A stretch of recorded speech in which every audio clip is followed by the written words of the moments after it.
Rebirth of my criminal lover episode 2 Singh villa. पूजा घर के अंदर आती है तो घर के सभी लोग डिनर कर रहे हैं।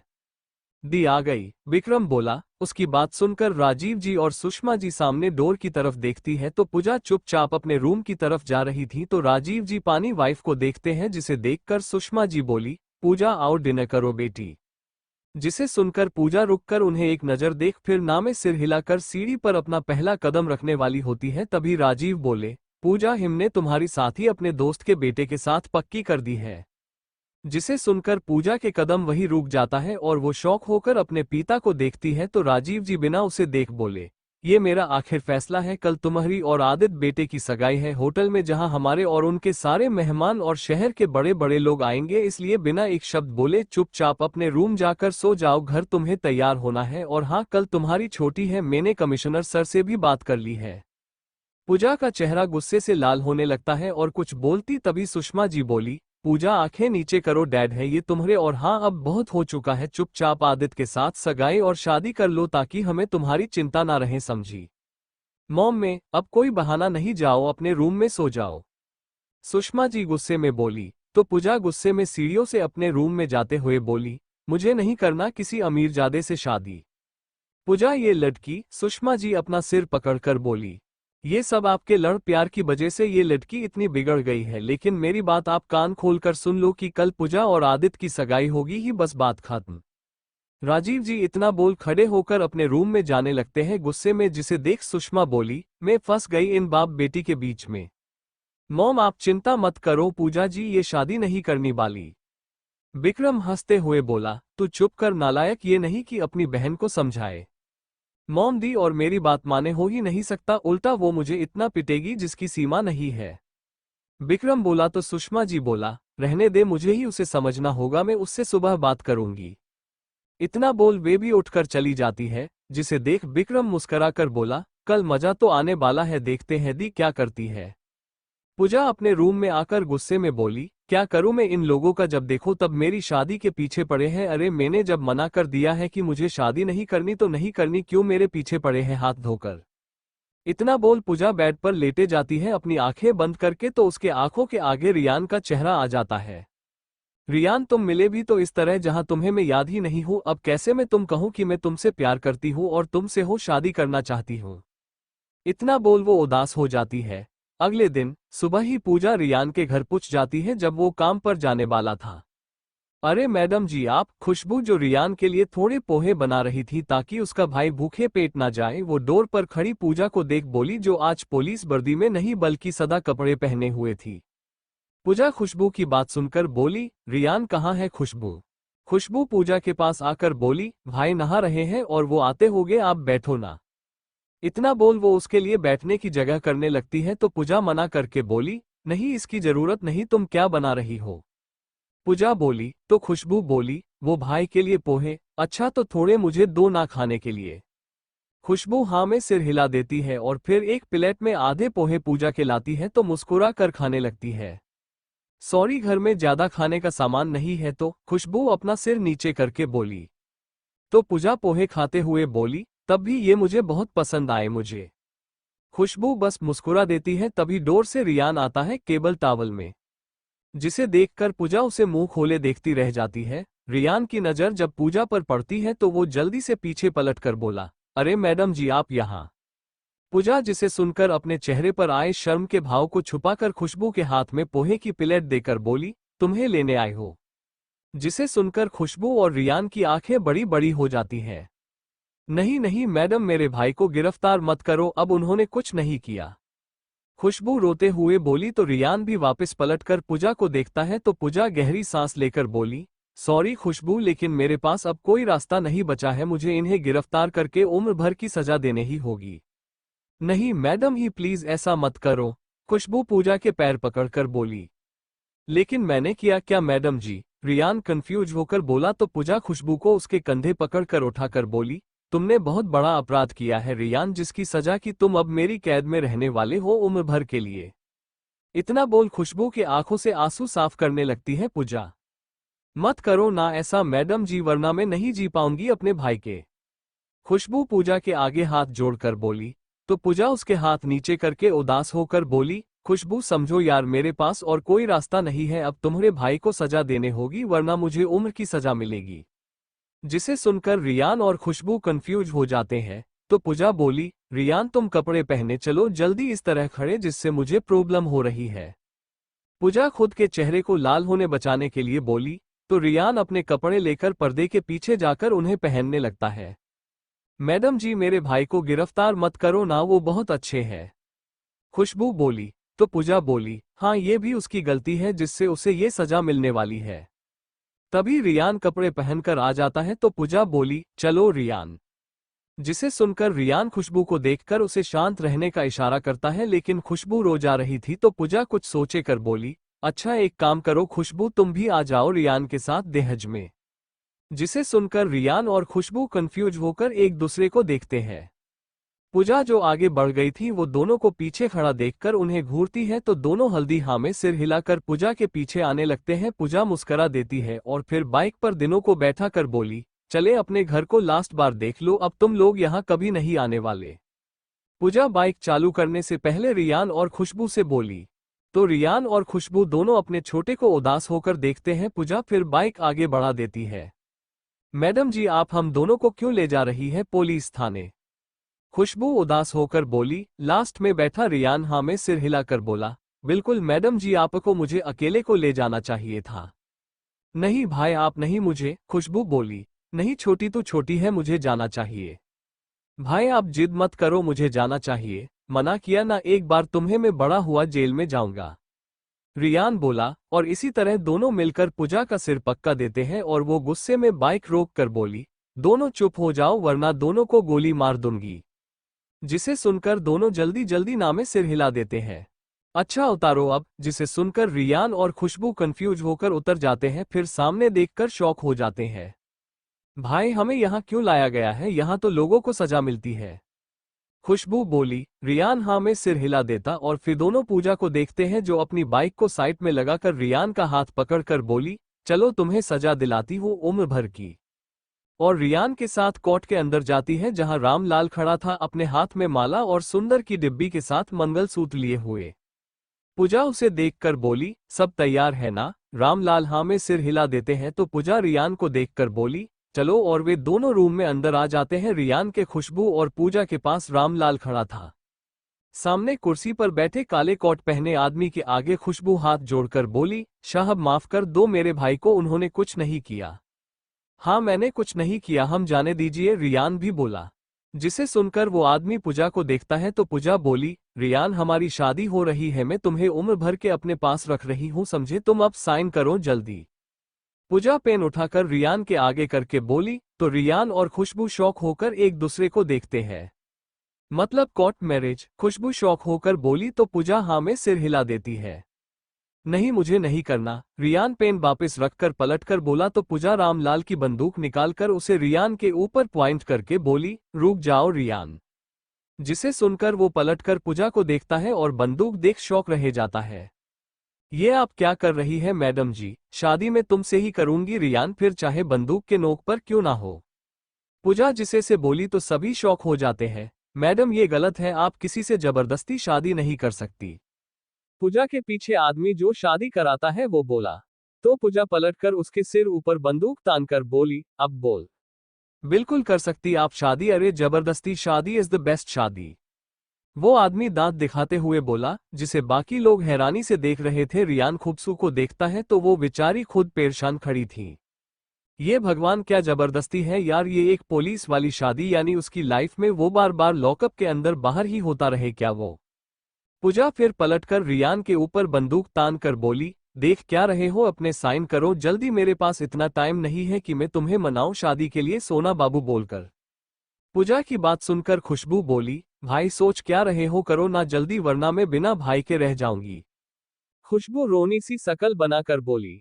तो रियान बोला, लेकिन मैं इनसे शादी कैसे कर सकता हूँ, हमारे हैसियत नहीं है।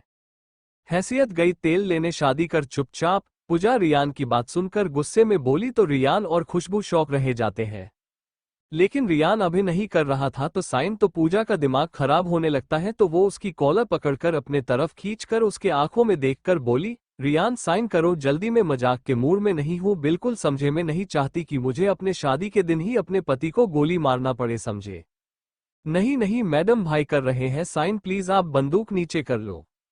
खुशबू डरते हुए रियान का हाथ पकड़कर उसके हाथ से पेन उठाकर बोली।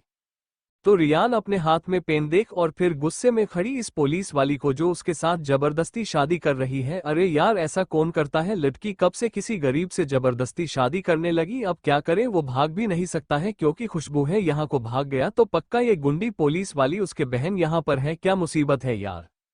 रियान अपने हाथ में पेन लेकर सोचते हुए बोला, करना साइन, सोच क्या रहा है वे।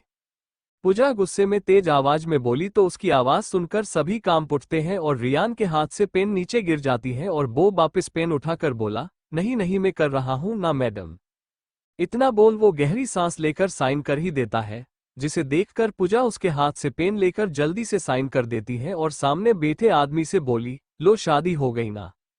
वो आदमी हाँ में सिर हिलाकर बोला, लगभग हो ही गई है मैडम जी, बस आपके गवाह और साइन कर दे।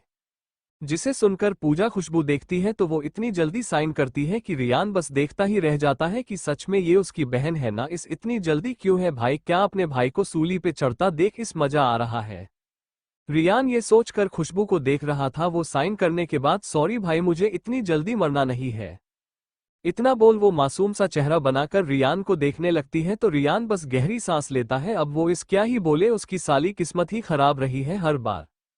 हवलदार रामलाल तो बिना पूजा के देखे ही अपने साइन कर देता है और फिर पूजा के हाथ में अंगूठी देता है, दो पूजा, एक रियान देकर बोली, लो पहनना दो जल्दी मुझे। इतना बोल वो अपना हाथ आगे कर देती है, रियान जिसे देखकर उसके उंगली में अंगूठी पहनने से पहले अपनी बहन को देखता है तो खुशबू गहरी सांस लेकर उसके कंधे पर हाथ रखकर बोली, भाई अब कुछ नहीं हो सकता है, आपके साथ कांड हो चुका है, अब आप पीछे नहीं हट सकते हैं। जिसे सुनकर रियान पहना देता है, पूजा को अंगूठी पहना देता है, पूजा भी जल्दी से रियान को अंगूठी पहना देती है, जिसे देखकर खुशबू और रामलाल जोर जोर से ताली बजाने लगते हैं तो रियान घूर के खुशबू को देखता है, जिसे देख खुशबू धीरे धीरे बजने लगती है उदास होकर, लो अब मेरे गले में मंगलसूत्र और मेरी मांग भरो जल्दी। पूजा रियान के आगे मंगलसूत्र और सिंदूर की डिब्बी करके बोली। तो रियान पहले मंगलसूत्र पहनता है पूजा को और गहरी सांस लेकर उसकी मांग भी भर देता है, जिसे देखकर पूजा के चेहरे पर बड़ी से मुस्कान आ जाती है और वो रामलाल के हाथों से दो माला लेकर एक रियान के हाथ में देकर बोली, लो इस भी पहना दो बस ताकि हमारी शादी पूरी हो जाए। जिसे सुनकर रियान बोला, लाओ इस भी पहना दूं, वैसे भी शादी हो गई है। इतना बोल पूजा के गले में माला पहना देता है और उसके बाद पूजा उसे और फिर ताली बजाने लगते हैं सभी, रियान बस अपना सिर नीचे कर लेता है। मैडम मैं आप लोगों की फोटो खींच लेता हूँ। इतना बोल वो अपने फोन से दोनों की फोटो खींचने को होता है तो पूजा उसे रोककर अपने पास खड़े रियान से बोली, रियान मैंने तुम्हार खून नहीं कर दिया जो तुम रोनी सी शकल लेकर बैठे हो, खुश हो यार हमारी शादी हो गई है। जिसे सुनकर रियान अपने चेहरे पर मुस्कान ले आता है, लेकिन उसे देख लग रहा था कि उसके साथ बहुत बुरा हुआ है, पर रामलाल उनकी अच्छी फोटो लेता है जहां साइड में खुशबू खड़ी मुस्कुरा कर रही थी, लेकिन उसकी मुस्कान देख लग रहा था कि खुश है। फिर सभी कोर्ट से बाहर आते हैं, पूजा राम को जाने को बोलकर फिर रियान का हाथ पकड़कर बोली, माय डियर हबी चलो अपनी ससुराल। जिसे सुनकर रियान कंफ्यूज हो जाता है तो खुशबू हंसते हुए बोली, भाई आपके साथ सब उल्टा हो रहा है, पूजा भाभी आपके घर नहीं बल्कि आप इनके घर जा रहे हैं घर जमाई बनकर और मैं आपके साथ में दहेज में। उसकी बात सुनकर पूजा हाँ में सिर हिलाकर बोली, हाँ सही बोला खुशबू तुमने, क्योंकि मैं तो तुम्हारी उस झोपड़ी में नहीं जाने वाली, तो तुम ही मेरे महल में जाना होगा, वैसे भी तुम्हें अपने सास ससुर से मिलना है जो मेरी शादी की तैयारी कर रहे हैं किसी और के साथ, अब उन्हें शौक तो देना होगा ना हब्बी। रियान सिर घूमने लगा था, ये लड़की कितनी बड़ी प्लानिंग करके बैठी है, उसे शौक देने के बाद अब अपने घर वालों को शौक देगी। रियान यही सोच हाँ में सिर हिला देता है, लेकिन उसे अभी भी इसी फीलिंग कर रही थी कि वो भाग जाए यहाँ से, फिर सोचता है कि गोली मार देगी ये मेरी जबरदस्ती की वाइफ। रियान यही सोच फिर पूजा के साथ बाइक पर बैठ जाता है खुशबू के साथ और तीनों निकल जाते हैं सिंह विला की ओर। उनके जाने के बाद एक आदमी सामने रोड साइड लगे पेड़ के पीछे से बाहर आकर अपने फोन को कान पर लगाकर बोला, बॉस वो वही है, मिल गया, हाँ पक्का यही है बिग माउथ, लेकिन एक बड़ी खबर है कि इसने शादी कर ली है। ये तो और भी अच्छी खबर है, इस बार भी हम उसकी फैमिली को खत्म कर देंगे, नजरों बनाए रखो उस पर, देखो वो क्या क्या करता है। दूसरी तरफ से आवाज आई, जी बॉस। इतना बोल वो आदमी कॉल काटकर अपनी बाइक पर बैठकर पूजा की बाइक का पीछा करता है। दूसरी तरफ एक अंदर रूम में एक कुर्सी पर एक आदमी काले कपड़े और काली टोपी पहने हुए था। वो अपने फोन को देखकर फिर जोर जोर से हंसते हुए बोला, बिग माउथ, आखिर तुम पकड़े गए। इस बार तुम मुझसे नहीं बच सकते और अब तो तुम्हारी बीवी भी मारी जाएंगी। इतना बोल और जोर जोर हंसने लगता है। पूजा का घर। सुषमा जी, अपने पूजा को कैसे घर से बाहर जाने दिया? मैंने मना किया था ना आपसे कि आज के दिन वो कहीं नहीं जाएंगी, फिर वो गई कैसे चली गई घर से बाहर? आप तब क्या कर रही थी और घर के नौकरों ने उसे क्यों नहीं रोका? राजीव जी गुस्से में पहले सोफे पर बैठी अपनी वाइफ से सुषमा जी से बोले और फिर साइड अपना सिर नीचे खड़े घर के नौकर को देखते हैं गुस्से में। वो मैं किचन में थी जी। सुषमा जी एक नजर राजीव को देख फिर वापस अपना सिर नीचे करके बोली। तो राजीव घूर के उन्हें देखकर बोले, आपसे एक काम ठीक है नहीं होता है, मुझे आपके भरोसे छोड़ना नहीं पूजा को, जबकि मुझे पता था कि वो लड़की कैसी है। रात को ही उसे उसके रूम में बंद करना था। इतना बोल वे अपना सिर पकड़कर सोफे पर बैठे जाते हैं, जिसे देख सुषमा जी जिसे ही कुछ बोलने को होती है तो राजीव जी उन्हें आंखें दिखा देते हैं, तो वे बेचारी कुछ नहीं बोल पाती है। डैडी मॉम को आंखें दिखाकर कुछ नहीं होगा और दी को आप रूम में बंद भी कर देते ना तब भी भाग जाती है। उनकी मर्जी के बिना उनकी शादी करना इतना आसान नहीं है। विक्रम सीढ़ियों से नीचे आते हुए हंसते हुए बोला, जिसे सुनकर राजीव उसे देखकर बोले, अच्छा बहुत पता है तुझे अपनी बहन के बारे में, तो फिर क्यों तूने हो कोई आइडिया नहीं दिया मुझे? दी को केवल उनके मर्जी के खिलाफ जाकर कोई काम करा सकता था, वो खुद है, हम नहीं। और अगर मैंने उसके खिलाफ कुछ करने की सोची भी तो मुझे तो वो इतना पिटेगी कि मैं बेड से खड़ा नहीं हो सकता हूँ। इतना बोल वो राजीव के सामने वाले सोफे पर बैठ जाती है। पर शादी तो उसकी आदत बेटे से करूंगा मैं, फिर चाहे उसकी मर्जी हो ना हो। राजीव जी गुस्से में बोले तो सुषमा जी बस हाँ में सिर हिला देती है और विक्रम बस मुस्कुराने लगता है। पर शादी तो मेरी जो गई डैडी। तभी के एक तेज आवाज सभी के कानों में सुनाई देती है। जब पलटकर डोर की तरफ देखते हैं तो पूजा घर के मेन डोर पर खड़ी थी, एक गरीब से लड़के का हाथ पकड़े हुए, और उसके पास एक गरीब से देखने वाली लड़की भी खड़ी थे। पूजा की मांग में सिंदूर और गले में मंगलसूत्र पहने हुए थी और दोनों के गले में माला भी थी। ओ तेरी, ये क्या कांड कर दिया आपने दी? विक्रम शौक होकर बोला। राजीव जी और सुषमा जी अभी भी शौक में थे और वो समझने की कोशिश कर रहे थे कि ये हुआ क्या है। क्या सच में उनकी बेटी ने किसी गरीब भिखारी से शादी कर ली है? मॉम देख क्या रही है आप? आरती की थाली लेकर आओ ना। देख नहीं रही हो आपकी बेटी ने शादी कर ली है और आपका जमाई आया है? पूजा मुस्कुरा कर रियान को देखकर बोली तो रियान भी उसे फेंकी मुस्कान पास कर देता है, लेकिन पता नहीं उसे ऐसा क्यों लग रहा था इस घर का माहौल देखकर कि यहाँ पर उसके साथ अच्छा व्यवहार तो नहीं होने वाला। और रियान ये सोच ही रहा था तभी एक गुस्से भरी आवाज सुनाई देती है। पूजा, ये सब क्या नाटक है? ये भिखारी कौन है और तुम्हारी हिम्मत कैसे हुई शादी करने की किसी से भी? मैंने तुम्हारी शादी आदित्य ओबरॉय के साथ तय कर दी थी ना, और कब से बोल भी रहा था। और तो और आज तुम्हारी उसके साथ सगाई थी, फिर तुमने क्यों किया ऐसा? राजीव जी गुस्से में पूजा और रियान के पास आकर बोले, जिनके पीछे गुस्से में सुषमा जी और हैरान और शौक भावों के साथ विक्रम भी आते हुए आता है। डैडी, मेरी मर्जी में किसी से भी शादी करूं, और हाँ, मुझे नहीं करनी किसी अमीर बाप की औलाद से शादी। मुझे अमीर लड़के पसंद नहीं है और मुझे जो चाहिए था वो आखिर मिल हो गया। पूजा पहले अपने पिता को देख फिर रियान के कंधे पर अपना सिर रखकर बोली तो सभी हैरान हो जाते हैं, ये हो क्या रहा उसके साथ एकदम से? भाई, अरे यार, कल तक उनके बीच कुछ नहीं था और अब एकदम से मैडम जी इतनी चेंज कैसे हो गई? बेटी तू ऐसा कैसे कर सकती है? अरे इससे तेरे पिता की इज्जत का क्या होगा? तुझे थोड़ा अंदाजा भी है या नहीं? पूजा की बात सुनकर और उसे उस लड़के से चिपकता देखकर सुषमा जी बोली, आप अभी भी इस लड़की से इस तरह से बात कर रही है और अब तो इसने मेरी नाक कटा ही दी है इस लड़के से शादी करके जो इस घर के नौकर बनने लायक नहीं है। अरे तूने कैसे फंसाया मेरी बेटी को? बोल कमीने। राजीव जी पहले अपनी वाइफ को देखकर गुस्से में बोले और फिर गुस्से में ही रियान के पास आकर उसके कॉलर पकड़कर बोले तो सभी हैरान हो जाते हैं और पूजा कुछ बोलती या अपने पिता को रोकती तब तक तो राजीव जी एक जोर का थप्पड़ रियान के गाल पर मार देते हैं, जिसके पड़ते ही सभी शॉक हो जाते हैं और रियान के हाथों की मुट्ठी कस जाती है और उसके आंखों के आगे एक सीन आ जाता है जहां वो अपने हाथों में बंदूक लिए खड़ा और उसके चारों तरफ लाशें पड़ी थी और खून ही खून था। रियान उन लाशों के ऊपर से चल रहा था। रियान वो भयानक दृश्य देख ही रहा था, तभी वो पूजा के गुस्से भरी आवाज से वापस आता है, डैड आपकी हिम्मत कैसे हुई मेरे पति को थप्पड़ मारना की? पूजा गुस्से में राजीव जी हाथों से रियान की कॉलर छोड़ाकर उन्हें पीछे धक्का देकर बोली। विक्रम जल्दी से अपने पिता को गिरने से बचता है। सुषमा जी अपने मुंह पर हाथ रखकर ये देख रही थी और फिर अपने पति का उदास चेहरा देखती है, जिनके आंखों में नमी भी आ गई थी। और आती क्यों नहीं कोई बेटी अपने पिता के साथ ऐसा व्यवहार करे तो भला किस पिता को बुरा नहीं लगेगा। सुषमा जी का चेहरा फिर गुस्से से लाल हो जाता है और इस बार वो आगे बढ़कर पूजा के गाल पर एक जोर का थप्पड़ रसीद कर बोली, और तेरी हिम्मत कैसे हुई मेरी पति को धक्का मारने की, और तू भूल गई वो तेरा पिता है जिन्होंने तुझे पालने और तुझे पढ़ाने में कोई भी कमी नहीं की और तूने उनके साथ ऐसा व्यवहार किया। सुषमा जी गुस्से में बोली तो पूजा जो अपने गाल पर हाथ रखे हुए थी वो नम आंखों से बोली, मुझे सब पता है मॉम कि उन्होंने मुझे पढ़ाने के लिए क्या कुछ नहीं किया और मैं उस बारे में बात ही नहीं करना चाहती, क्योंकि अगर मैं बोलने बैठी कि आप लोगों ने अपनी बेटी और बेटे में कितना अंदर किया तो वो तो आप लोगों रहने दीजिए, और अभी भी मेरी शादी को अपना बिजनेस की तरह देखना चाहते हो ताकि आपके बेटे को आगे कभी बिजनेस में कमी नहीं आएगी। अगर मेरी शादी उस आदित ओबरॉय से हो जाएगी पर मैं मेरा क्या, मेरी भी कुछ इच्छा है और सपने हैं। मैं आपके बेटे लाइफ बनाने के लिए खुद की लाइफ खराब नहीं कर सकती हूँ, ये आप लोगों अच्छे से समझा लो। और हाँ, ये आदमी मेरा पति है और इस घर दामाद आगे से इसके साथ गलत व्यवहार में बिल्कुल भी बर्दाश्त नहीं करूंगी। पूजा अपनी माँ को देखकर बोली। विक्रम, राजीव जी और सुषमा जी सभी पूजा और रियान को घूरे जा रहे थे। खुशबू। पूजा फिर खुशबू का नाम लेती है तो सभी कंफ्यूज हो जाते हैं। तभी रियान के पीछे से एक लड़की डरी हुई अपना सिर आगे आती है और एक नजर सभी को देखकर वापस अपना सिर नीचे कर पूजा को देखकर बोली, जी भाभी।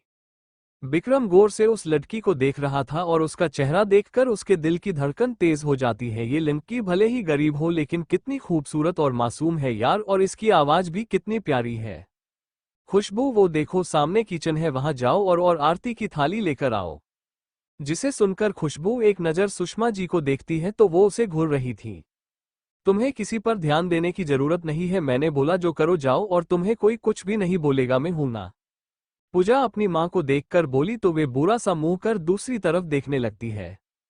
खुशबू हाँ में सिर हिलाकर जाने को होती है, तभी पूजा बोली, और एक लोटे में चावल भी लेकर आना, मुझे मेरे पति का गृह प्रवेश करना है अच्छे से।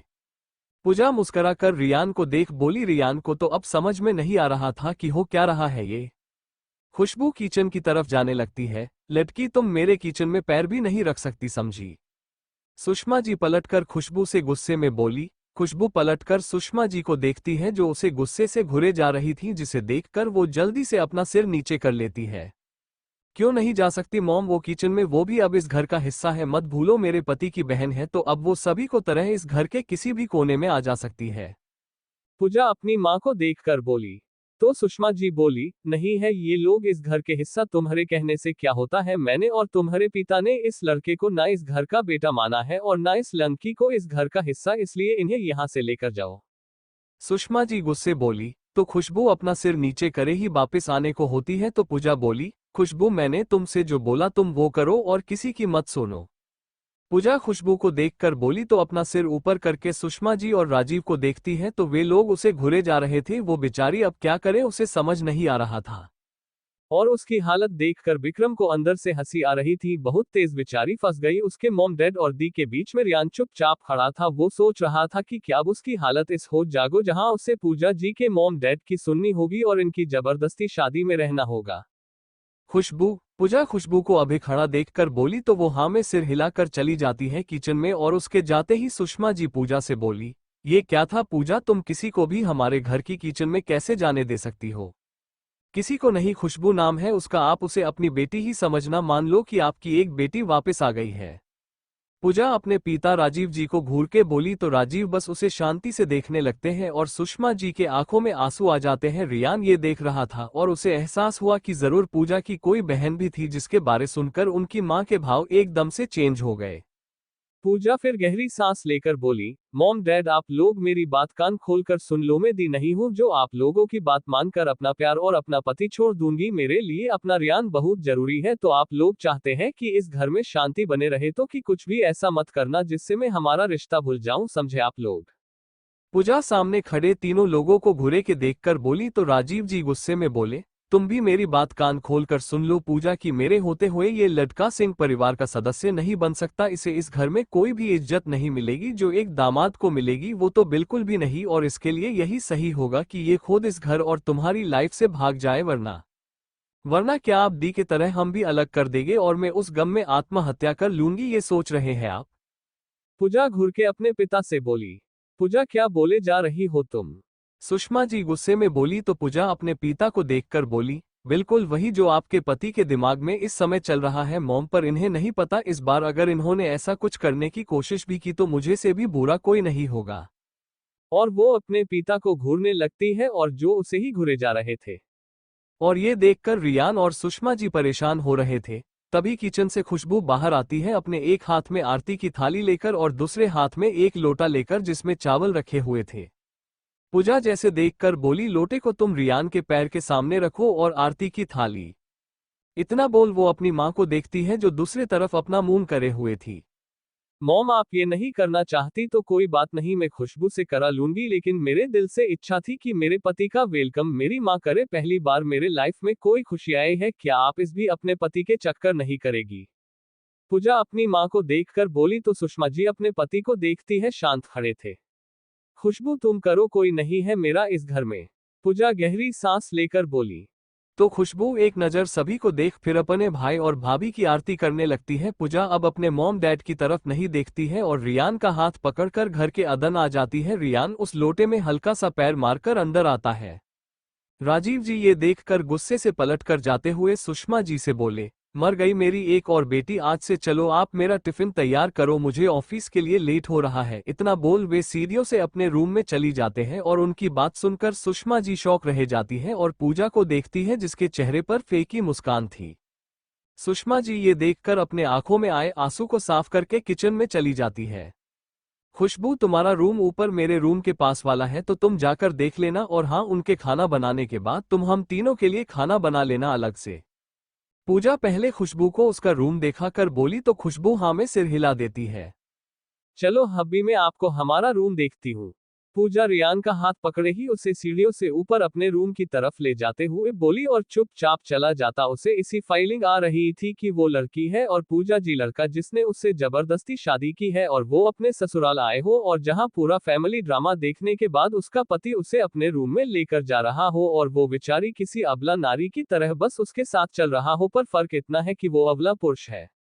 ना चाहते हों भी रियान के मन इस ख्याल आ रहे थे। पूजा रियान को अपने रूम में लाकर डोर बंद कर लेती है और इधर खुशबू दोनों को मुस्कुराते हुए देख रही थी। तभी उसे एहसास हुआ कि कोई उसे बहुत देर से देखे जा रहा है। खुशबू अपना सिर मूड कर देखती है तो हैंडसम लड़का उसे घूरे जा रहा था जो शायद उसकी भाभी का भाई था, लेकिन वो उसे क्यों देख रहा है? आपको कुछ कहना है हमसे? खुशबू कंफ्यूज होकर विक्रम को देखकर बोली तो उसकी आवाज सुनकर विक्रम जल्दी से नामे सिर हिला देता है और वहां से भाग जाता है।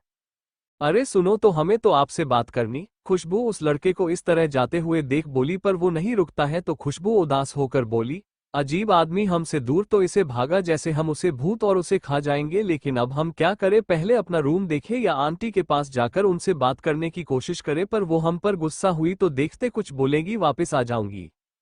इतना बोलकर खुशबू किचने के डोर के पास आती है तो उसे रोने की आवाज आती है। वो हैरान होकर देखती है तो आंटी जी अपने मुंह पर हाथ रख रो रही थी, धीरे धीरे साथ में खाना भी बना रही थी।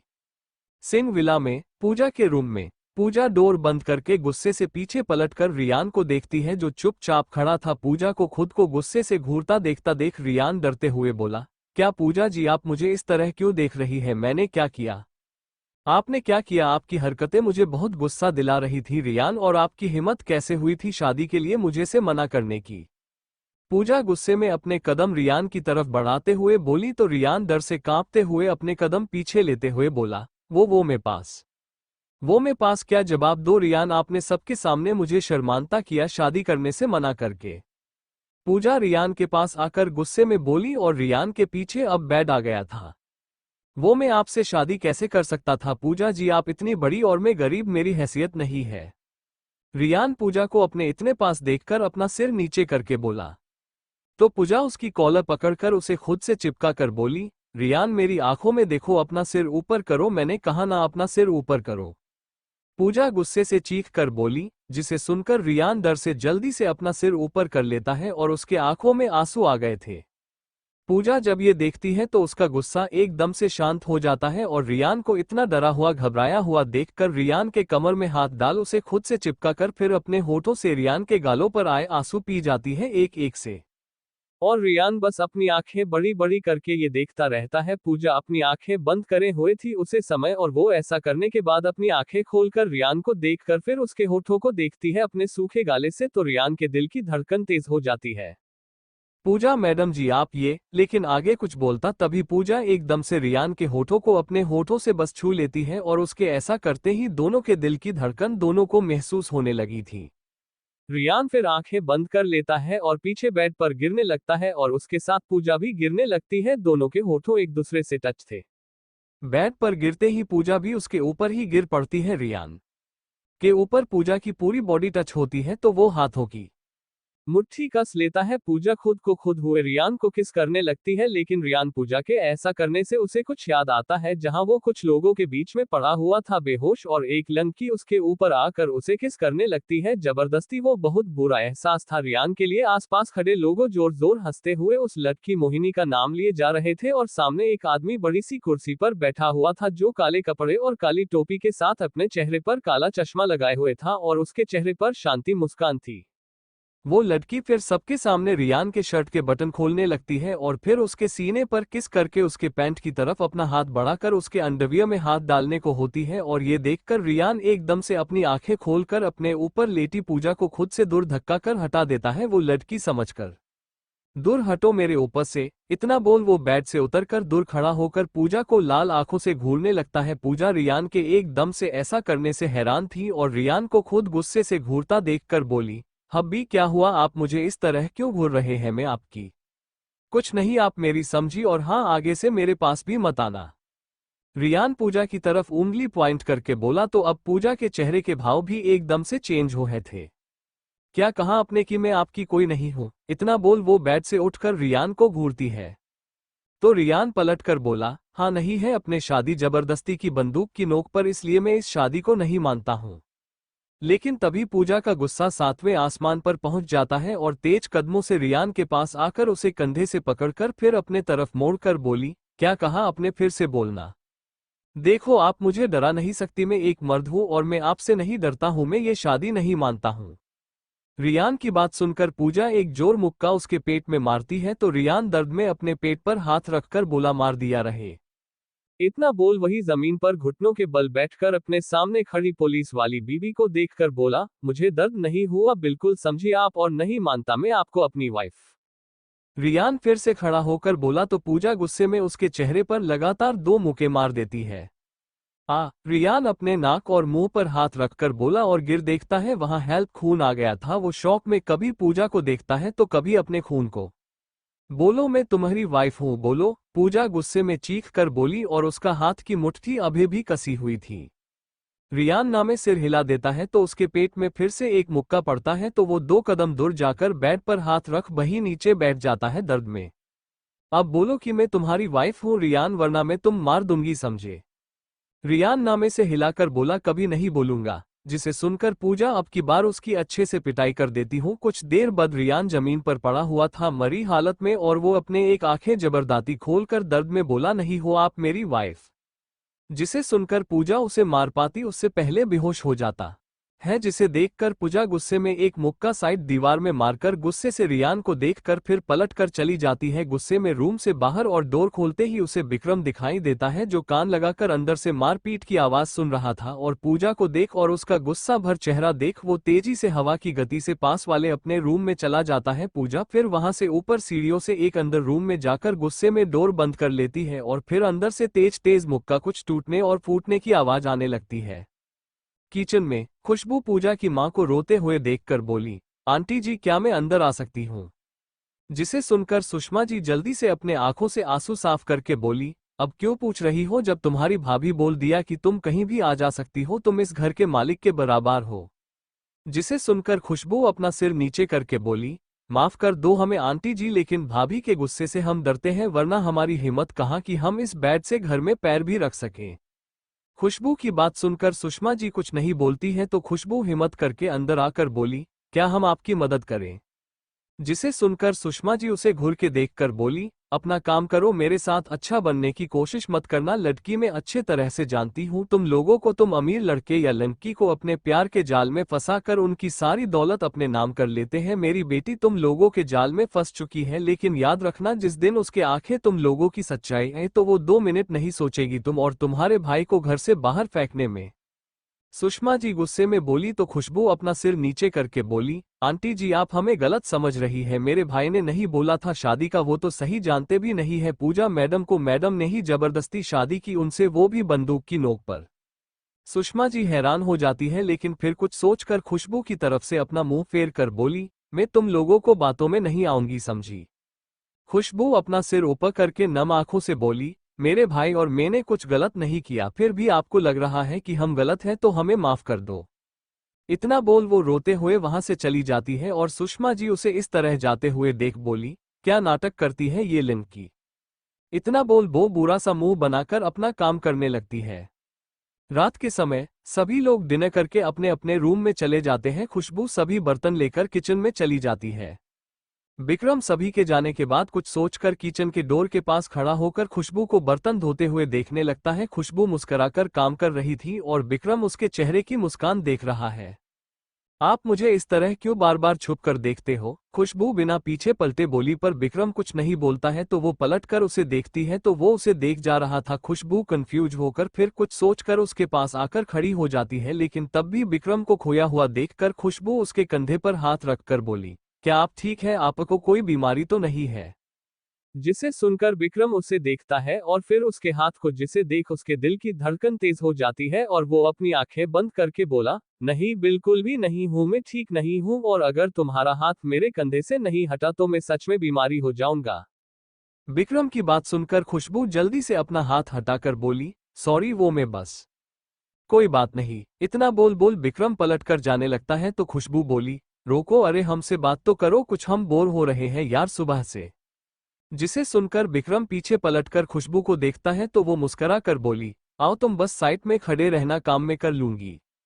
इतना बोल खुशबू मुस्कुरा कर वापस चली जाती है किचन में और विक्रम ये देखकर उसके पीछे जाकर साइड में खड़ा हो जाता है। खुशबू अपना काम करते हुए बोली, सच बोले रहे हैं, हम सुबह से बहुत बोर हो गए हैं, हम कोई बात ही नहीं करता यार, हमसे क्या, हम इतने बुरे हैं? खुशबू रोनी सी शकल बनाकर विक्रम को देखती है तो वो हाँ में सिर हिलाकर फिर जल्दी से ना में सिर हिलाने लगता है।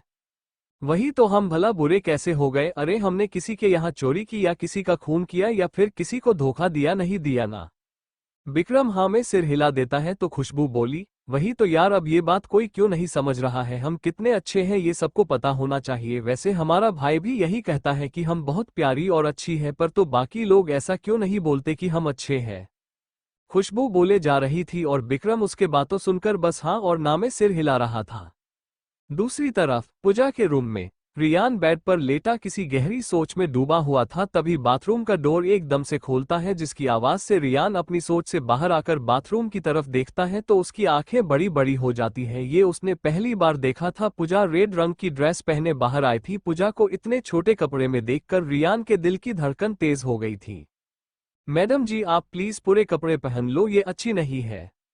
रियान अपने आंखें के आगे हाथ करके बोला तो पूजा उसे घुरे के देखकर बोली, क्यों दूसरी पहनो? नहीं पहना? मेरा रूम में तो यही पहनूंगी समझे आप, और आपने मुझसे बहस की ना, हब्बी तो अपने सारे कपड़े भी निकाल सकती हूँ समझे आप। पूजा की बात सुनकर रियान शौक से उसे देखकर जल्दी से ना में सिर हिला देता है तो पूजा मुस्कुरा कर रियान के पास बेड पर आकर बिल्कुल उसके करीब बैठकर उसका हाथ अपने हाथों में लेकर रियान के आंखों में देखकर बोली, हब्बी आपको पता है ना आज क्या है? क्या है आज, और आप हमारे इतने करीब क्यों आ गई? मैडम जी आपको पता नहीं है, हम बजरंग बली के भक्त हैं, इसलिए हम नारी से दूर रहना पसंद करते हैं। रियान पीछे होता हुए अपना हाथों को पूजा के हाथों से छोड़ा कर बोला तो पूजा पहले रियान को घूरती है और फिर गहरी सांस लेकर फिर रियान के और करीब आकर उसका हाथ पकड़कर बोली, हब्बी आज हमारी फर्स्ट नाइट है यानी सुहागरात है, तो आप तैयार होना। पूजा रियान को देखकर बोली तो रियान जल्दी से ना में सिर हिलाने लगता है।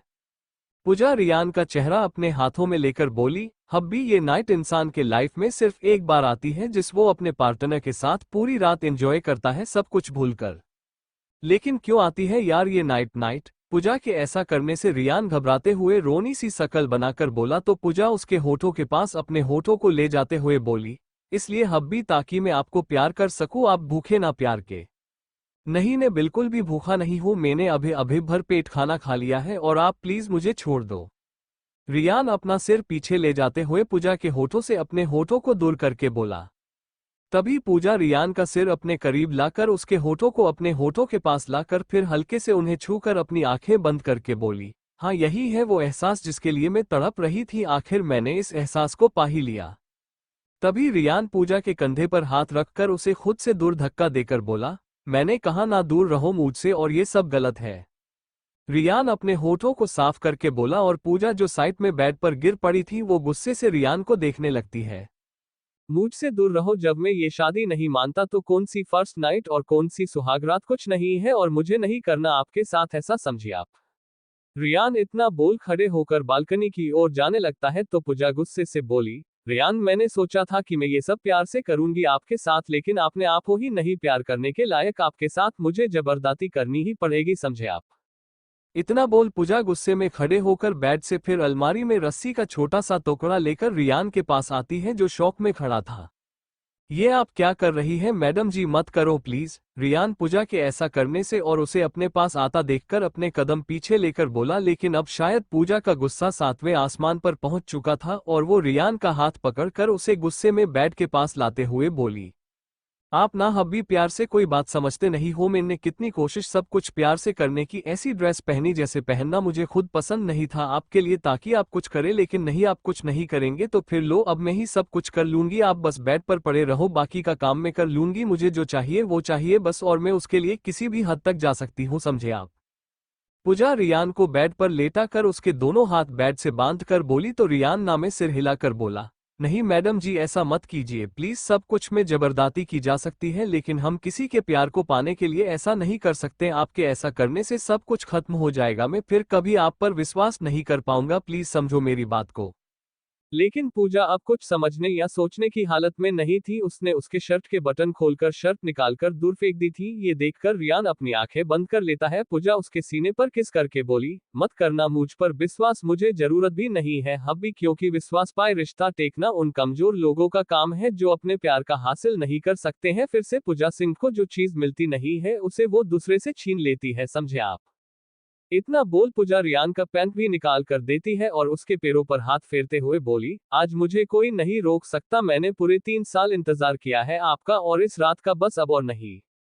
जिसे सुनकर रियान कंफ्यूज होकर उसे देखने लगता है। पूजा बेड से उतरकर अपने ड्रेस निकालकर रियान को देख बोली, रहने दीजिए, आपको याद ही नहीं है हमारा प्यार, तो क्या फायदा उस याद करके, अब तो मेरे साथ एंजॉय करो क्योंकि आपकी यही सजा है हब्बी की, आप रोज मेरा ये टॉर्चर झेले, अपने मुझे छोड़कर गए थे ना जब मैं आपसे प्यार करने लगी थी, इन 3 सालों में मैंने कितना दर्द सहा है, झेला है, ये सब आपको अब पता चलेगा हब्बी।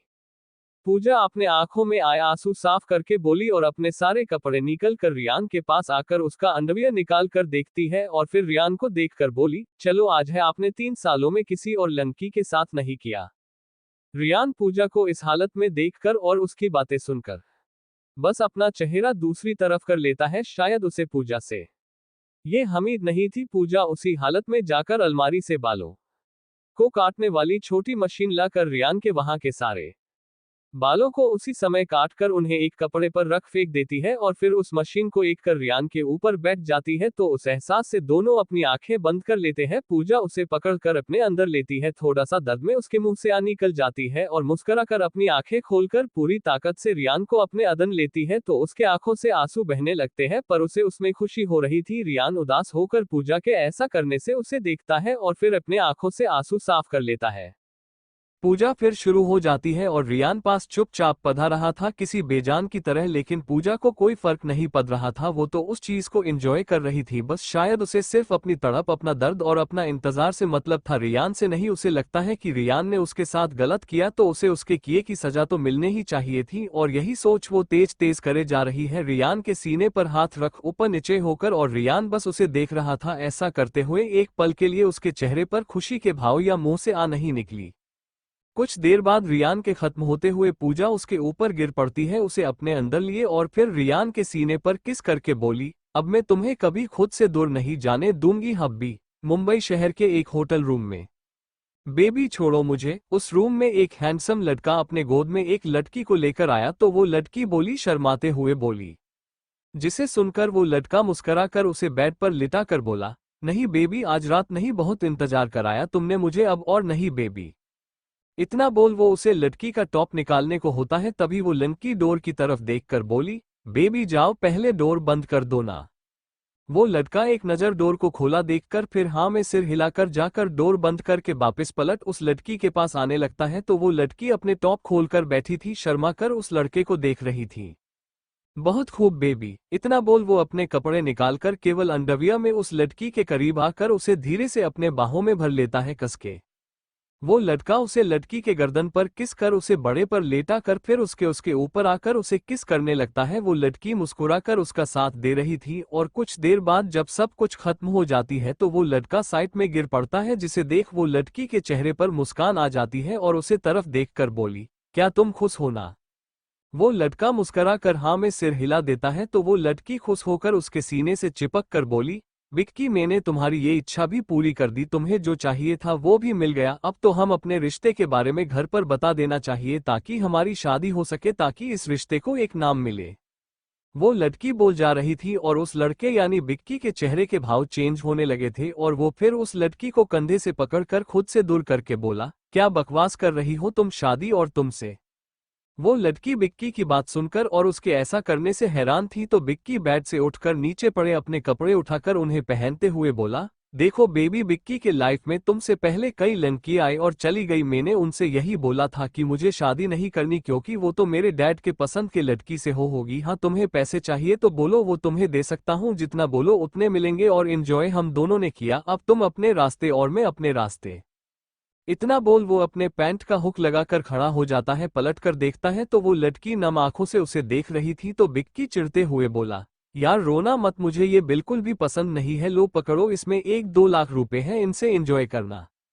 बिक्की मुस्कुराकर उसके तरफ अपना बैंक कार्ड फेंक कर बोला, जो उस लड़के के आगे गिरता है तो वो लड़की नम आंखों से अपने आगे पड़े उस कार्ड देखती है और बिक्की को जाते हुए देखकर बोली, बिक्की मैंने तुमसे प्यार करती थी और तुमने मेरे प्यार का मजाक उड़ाया। कौन सा मजाक, तुम्हें तुम्हारी कीमत दी, इससे ज्यादा नहीं है मेरे नजरों में तुम्हारी कीमत, समझी, आगे से मेरे सामने कभी मत आना वरना मैं तुम और तुम्हारी फैमिली को इस शहर से गायब करवा दूंगा, समझी। बिक्की पलटकर बेड पर बैठी लड़की की तरफ गुस्से से उंगली पॉइंट करके बोला। वो लड़की और डर जाती है क्योंकि उसे पता था बिक्की ऐसा कर सकता है, वो सीएम भूपेंद्र यादव का छोटा बेटा बिक्की यादव है तो कुछ भी कर सकता है। बिक्की उस लड़के के चेहरे पर आए डर के भाव देखकर मुस्कुरा कर चला जाता है उस रूम से और वो लड़की वहीं उसी हालत में बैठो रहती है और फिर अपने कपड़े उठाकर पहनने लगती है, अपने आंखों से आंसू साफ करके, उसके पास और कोई रास्ता नहीं है, ये तो उसे मरना होगा। वो लड़की अपने कपड़े पहनकर फिर गहरी सांस लेकर डोर की तरफ जाने को होती है तभी बिक्की डरा हुआ वापस आता है, बहुत डरा हुआ, और वो डर बंद करके अपने माथे से पसीना साफ करने लगता है। वो लड़की उसे कंफ्यूज होकर देखती है और फिर उसे इग्नोर करके डोर खोलने को होती है तो बिक्की जल्दी से उसका हाथ पकड़कर बोला, डोर मत खोलना प्लीज। क्यों नहीं खोलूं, मुझे तुम जैसे आदमी के पास अब 1 मिनट भी नहीं रोकना है, समझे तुम। इतना बोल वो डोर फिर से खोलने को होती है तो वो बिक्की उसका हाथ पकड़कर उसे साइड में लाकर बोला, देखो बाहर कोई है मास्क वाला जो मुझे मारना चाहता है, अगर डोर खोला तो वो मुझे मार देगा, प्लीज मुझे बचा लोग। बिक्की बहुत डरा हुआ लग रहा था। वो लड़की रिया उसे कुछ देर देखती है और फिर उससे कुछ बोलने को होती है तभी दोनों के कान में बहुत तेज आवाज आती है, डोर टूटने की आवाज आती है। रिया अपने मुंह पर हाथ रख लेती है और फिर उसकी नजर उस आदमी पर जाती है जो डोर के पसंद खड़ा था, काला कपड़े पहना हुआ था, चेहरे पर मास्क लगाए हुए था, उसके जैकेट में एक टोपा को लगाए हुए था जिसे कोई फाइटर फाइट करने जाता है, उसकी बॉडी भी बिल्कुल ऐसी ही लग रही थी। रिया को डर के मारे माथे पर पसीना आने लगा था, उसे मरना था, ये उसने बस सोचा था, इसका मतलब ये थोड़ी कि भगवान उसे अपने पास बोलने के लिए कोई काल देव भेज दे, यानी मौत का देव। बिक्की नीचे पड़ा हुआ टूटा डोर देखता है और फिर उस आदमी को देखकर वो वहां से भागता है बालकनी की ओर, मुझे माफ कर दो, मुझे छोड़ दो, ये सब बोलकर। वो मास्क वाला आदमी एक नज़र रिया को देखता है और फिर बालकनी की ओर चला जाता है, उसे इग्नोर करके। ये देखकर रिया अपने माथे से पसीना साफ करके राहत की सांस लेती है, चलो कम से कम उसे मारने नहीं आया, लेकिन बिक्की के पीछे क्यों पड़ा है ये आदमी, कहीं बिक्की ने इसकी बहन और वाइफ के साथ। रिया ये सोचकर अपनी आंखें बड़ी बड़ी कर लेती है और फिर बालकनी की तरफ देखती है तो वो आदमी उस डोर को भी तोड़कर चला गया था। ये भगवान, ये आदमी कितना खतरनाक है। रिया फिर भागकर बालकनी में आकर देखती है तो मास्क वाला आदमी रेलिंग के ऊपर चढ़ गया था और वहां से बालकनी में छलांग लगा देता है। रिया अपने मुंह पर हाथ रख लेती है। विक्की ये देखकर दूसरे रूम के रेलिंग पर चढ़कर और दूसरे रूम में जाने की कोशिश करता है, लेकिन वो हिम्मत नहीं कर पा रहा था और कोशिश करने को होता है उससे पहले तो वो मास्क वाला आदमी उसका पैर पकड़ लेता है, जिससे विक्की नीचे लटक जाता है। और नीचे मौत थी, क्योंकि वे लोग कम से कम 15 मंजिल पर थे जहां से गिरना यानी मौत। तुम्हें क्या चाहिए, क्यों मेरे पीछे पड़े हो? विक्की पहले नीचे डर से देखता है और फिर उस मास्क वाले लड़के को देखकर बोला। रिया भी ये देखकर हैरान थी और वो जानना चाहते थी कि ये आदमी क्यों विक्की के पीछे पड़ा है। क्या सच उसने सोचा वैसा है? मैंने क्यों तुम्हारे पीछे पड़ा हुआ ये जानकर तू क्या करेगा? अब तेरा खेल खत्म विक्की यादव। तूने बहुत सारी लड़कियों का रेप करके उन्हें मार डाला था और अपने बाप की मदद से जेल से भी जाता है, पर आज तुझे तेरा बाप भी मेरे हाथों से मरने से नहीं बचा पाएगा। वो आदमी भारी आवाज में बोला, जिसे सुनकर रिया हैरान थी कि विक्की एक रेपिस्ट इंसान भी है। उसे लगा कि बस धोखा देता है, लेकिन ये तो मर्डर करने वाला इंसान है। विक्की हाथ जोड़कर बोला, प्लीज मुझे माफ कर दो, आगे से मैं कुछ नहीं करूंगा। करेगा तब ना जब तू बचेगा साले। होटल के नीचे पुलिस आ चुकी थी और नीचे खड़ा इंस्पेक्टर ये देखकर हैरान था और वे कुछ बोलते उससे पहले ही वो मास्क वाला आदमी विक्की का पैर छोड़ देता है और विक्की चीखते हुए तेजी से नीचे जमीन पर जाकर गिरता है। रिया अपनी आंखें बंद कर लेती है और नीचे खड़ी पुलिस और सारे हवलदार बस देखते ही रह जाते हैं। वो मास्क वाला आदमी फिर अपने पॉकेट में एक सफेद कपड़ा नीचे फेंक देता है जो उड़ता हुआ नीचे आने लगता है और विक्की की लाश के पास गिरता है। गिरफ्तार कर लो इस, नीचे खड़ा इंस्पेक्टर बोला, जिसे सुनकर कुछ हवलदार होटल के अंदर चले जाते हैं। वो मास्क वाला लड़का एक नजर रिया को देखता है, बस जिसे देख रिया डर से 2 कदम पीछे हो जाती है। वो लड़का फिर पलक झपकते ही रिया के पास आकर उसका हाथ पकड़कर एक बड़े से तार से लटककर दूसरी बिल्डिंग की तरफ जाने लगता है और रिया डर से अपनी आंखें बंद कर लेती है। पुलिस वाले और वहां मौजूद लोग बस किसी मूर्ति की तरह खड़े होकर ये नजारा देखते रह जाते हैं और उसे अपने आंखों से दूर जाते हुए देखते रहते हैं। नेक्स्ट मॉर्निंग सूर्योदय, सिंह विला। पूजा के रूम में पूजा की नींद खोलती है अपने फोन की आवाज से, तो वो अपनी आंखें खोलकर देखती है तो उसके सामने उसके हब्बी का चेहरा आ जाता है। वो उसके ऊपर सो रही थी, वो भी बिना कपड़ों के। पूजा को रात का सब कुछ याद आने लगता है तो उसका चेहरा शर्म से लाल हो जाता है। रियान गहरी नींद में सो रहा था, अभी भी उसके हाथ बेड से बंधे हुए थे, जिन्हें देख पूजा गहरी सांस लेती है। वो ये सब नहीं करना चाहती थी, लेकिन रियान उसे गुस्सा दिला देता है। पूजा रियान के हाथों की रस्सी खोलकर फिर अपना फोन उठाकर अपने ऊपर चादर ओढ़कर कॉल रिसीव करके रियान की तरफ बैठी करके बैठ जाती है। गुड मॉर्निंग सर, पूजा कमिश्नर सर का नंबर देखकर ही बोली। पूजा ये सब छोड़ो और जल्दी मेरे ऑफिस पूछो। इतना बोल वे बिना कुछ बोले कॉल काट देते हैं और पूजा हेलो हेलो सर बोलकर उदास होकर बोली, क्या यार, मुझे आज की और छुट्टी चाहिए थी। मेरी कल शादी हुई, आज मैं हब्बी के साथ घूमने का सो रही थी, लेकिन ये सर भी ना यार, अब जाना ही पड़ेगा। इतना बोल पूजा अपना सिर मोड़कर रियान को देखती है और फिर नीचे झुककर उसके गालों पर किस करके बोली, सॉरी हब्बी, मुझे ड्यूटी जाना होगा। कमिश्नर सर का कॉल आ गया है और अब मैं आपके साथ इंजॉय नहीं कर सकती। वैसे रात को मुझे बहुत मजा आया था, सोचा कि दिन में भी 1-2 राउंड तो हो ही जाएंगे, लेकिन अब तो रात का इंतजार करना होगा मुझे। पूजा रियान के सिर वालों में हाथ फेरते हुए बोली और फिर उसे चादर उड़ाकर बेड से उतरकर जल्दी बाथरूम में जाकर डोर बंद कर लेती है और डोर के बंद होने की आवाज आते ही रियान एकदम से अपनी आंखें खोल लेता है और फिर बाथरूम के डोर की तरफ देखकर उठकर बैठ जाता है। सॉरी, रियान इतना बोल पूजा का फोन उठाकर उसमें कुछ करने लगता है और उसके हाथ पूजा के फोन में जल्दी जल्दी चल रहे थे। तभी रूम का डोर नॉक होने लगता है जोर जोर से, तो रियान के हाथों से फोन छूट जाता है। रियान फिर वापस फोन उठाकर उस अपने द्वारा को सिटिंग को करने के बाद वापस पूजा को फोन उसी तरह टेबल पर रखकर बोला, कौन है? भाई मैं खुशबू, अब के लिए चाय लेकर आई हूँ। खुशबू की आवाज सुनकर रियान राहत की सांस लेकर अपने माथे से पसीना साफ करके 2 मिनट रुक, अभी खोल रहा हूँ डोर। इतना बोल रियान अपने कपड़े पहनकर बेड से उठकर जाकर डोर खोलता है तो खुशबू अपने हाथ में प्लेट लिए हुए थी जिसमें चाय के कप रखे हुए थे। भाई आपको इतना टाइम क्यों लगा डोर खोलने में, और भाभी कहाँ गई? खुशबू रूम में अंदर आते हुए बोली तो रियान बाथरूम की तरफ इशारा करता है और उसके हाथ से प्लेट लेकर बोला, ला इन्हें मुझे दे। और फिर उन्हें टेबल पर रखकर अपने कप से चाय पीने लगता है। बेड पर बैठकर खुशबू पूरे रूम को देखकर बोली, भाभी का रूम तो मस्त है ना भाई? रियान हाँ में सिर हिला देता है। तभी खुशबू की नज़र बेड की हालत पर जाती है और मुस्करा कर रियान के पास बैठकर बोली, वाह भाई, रात को सब हो भी गया, मतलब आप मुझे बुआ बनने के पूरे मोड़ में हो। उसकी बात सुनकर रियान के जोर जोर से खांसी आने लगती है। अरे भाई आराम से, मैं चाय और बना लाऊंगी, खुशबू मुस्कराकर बोली तो रियान उसे घूर के देखने लगती है। तभी बाथरूम का डोर खोलकर पूजा टॉवल लपेट कर अपने शरीर पर रूम आते हुए बोली, गुड मॉर्निंग खुशबू। इतना बोल बिना खुशबू को देखकर आईने के सामने खड़े होकर अपने बालों को सुखाने लगती है। उसने भी खुशबू की बात सुन ली थी बुआ वाली, इसलिए उसे शर्म आ रही थी। खुशबू पूजा को गुड मॉर्निंग बोलकर बोली, भाभी आपकी चाय ठंडी हो रही है। इतना बोल वो चाय का कप पूजा के पास लेकर आ जाती है तो पूजा एक नज़र उसे देख उदास होकर बोली, मुझे कॉफी पसंद है यार। जिसे सुनकर खुशबू थोड़ा सोचकर बोली, ओके मैं वो बनाकर लाती हूँ आपके लिए। अब रहने दो, मैं इस पी लूंगी, पर कल से मेरे लिए कॉफी लाना। पूजा अपने हाथ में चाय का कप लेकर उस रख कर बोली। खुशबू हाँ में सिर हिलाकर मुस्करा कर जाने लगती है तो पूजा कुछ याद करके बोली, अरे रुको खुशबू, मेरे पास कुछ है तुम्हारे लिए, रोको। खुशबू और रियान कंफ्यूज हो जाते हैं तो पूजा अलमारी के पास जाकर उसमें से अपने नए कपड़े निकालकर बोली, अभी मेरे पास मॉल जाने के लिए टाइम नहीं है, वरना मैं वहां से तुम्हें नए कपड़े दिलाती, पर मुझे ड्यूटी जाना है, इसलिए अभी के लिए तुम इन्हें रख लो और अपने सारे कपड़े फेंक देना, ये बहुत बुरे लग रहे हैं। पूजा अपने नए कपड़े जिन्हें उसने शायद ही कभी पहने थे उन्हें खुशबू के हाथों में रखकर बोली। खुशबू उन कपड़ों को देखकर बोली, भाभी मुझे तो ये कपड़े बहुत महंगे लग रहे हैं, आप और मत लाना।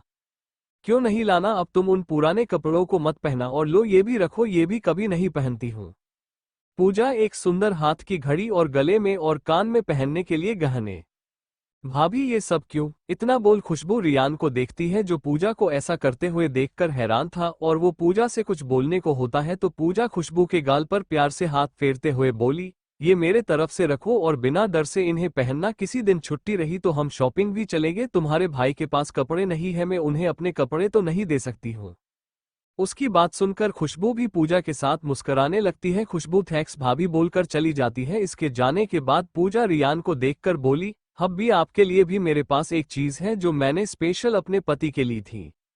इतना बोल वो अलमारी में देखने लगती है और रियान कंफ्यूज होकर उसे देखने लगता है, अरे कहाँ गई, यही तो थी वो। पूजा उस चीज को देखकर बोली, रहने दीजिए मैं ऐसा ही ठीक हूँ। इतना बोल वो बेड से उठकर बाथरूम में जाने लगता है। तभी पूजा वो चीज में मिल जाती है जो उसके एक छोटे से बॉक्स में रही थी। लो मिल गई, हब्बी आपके लिए है। पूजा उस बॉक्स को खोलकर रियान के पास आकर बोली। रियान देखता है कि उसने में भी एक अच्छी मांगी घड़ी थी जिसकी कीमत भी करीब 2 लाख तो होगी, शायद उससे भी ज्यादा। पूजा जी रहने दीजिए, ये बहुत बहुत महंगी। पूजा रियान को गुस्से से घूर फिर उसके हाथ को अपने हाथों में लेकर उसने वो घड़ी पहनाकर बोली, हमारे बीच पैसा कभी भी नहीं आएगा हब्बी, और चिंता मत करो, इस मैंने अपने पैसे से लिए अपने पति के लिए, तो एक तरह से ये हमारी है और मेरे पिता का एक पैसा खर्च नहीं है। इतना बोल रियान के हाथ में घड़ी पहनाकर उसके हाथ पर किस करके बोली, बहुत अच्छी लग रही है आपके हाथ में हब्बी, इस कभी खुद से दूर मत करना, और ये स्मार्ट घड़ी है, इससे आप मुझे कॉल भी कर सकते हैं और मुझे पता रहेगा कि आप किसी खतरे में तो नहीं हो, मैंने स्पेशल आपके लिए बनाई थी, ऑर्डर की, पूरे 5 लाख की। पूजा की बात सुनकर रियान शौक रह जाता है। पूजा फिर उस घड़ी को चलाकर रियान को बताने लगती है और जरूरत पड़ने पर वो मुझे इस तरह कॉल करे। पूजा बोली और तभी उसके फोन पर कॉल आता है तो पूजा उसे रियान को देखकर बोली, देखिए इधर मेरे पास कॉल आ गया, चलो अब बात भी कर लेते हैं, आप यहीं रहना, मैं दूर जाती थोड़ा। इतना बोल पूजा रूम के दूसरे कोने में जाकर कॉल रिसीव करके फोन को कान पर लगाकर बोली, हब्बी आप कैसे हो? इतना बोल वो रियान को देखती है जो उसे ही देख रही थी। अरे उसे कान से लगाओ ना, बताओ मुझे आवाज आ रही है कि नहीं। जिसे सुनकर रियान ऐसा करके बोला, hello Pooja ji, hello my love, दो दिल हबी। पूजा जब कमिश्नर ऑफिस पूछती है तो वहां एक रूम में कमिश्नर सर अपना सिर पकड़े बैठे हुए और उसके पास 2 लड़के सदा कपड़ों में बैठे थे और समीर साइड के खड़ा था। जय हिंद सर, पूजा बोली तो उसकी आवाज सुनकर सभी लोग उसे देखते हैं। आओ पूजा, तुम्हारा ही अंदर कर रहे थे हम। पूजा कंफ्यूज होकर एक नज़र समीर को देखती है और फिर बाकी सभी देखकर कमिश्नर सर के सामने सोफे पर बैठ जाती है। पूजा प्रॉब्लम क्या है वो तुम बताओ, उससे पहले तुम इन दोनों से मिले, ये अर्जुन राजपूत, ये सीबीआई के बड़े अधिकारी। कमिश्नर सर एक लड़के की तरफ देख बोले जो पूजा को ही देख जा रहा था। पूजा अर्जुन को देखकर हल्का सा मुस्कुराकर उससे हाथ मिलती है। और ये राघव सिंह, ये भी सीबीआई के अधिकारी है। पूजा फिर राघव से भी हाथ मिलाती है तो कमिश्नर सत्यपाल बोले, तो आप लोगों को इसलिए बुलाया गया है कि कल रात। वे आगे कुछ बोलते तभी एक लड़की अदन आते हुए बोली, सॉरी मैं लेट हो गई।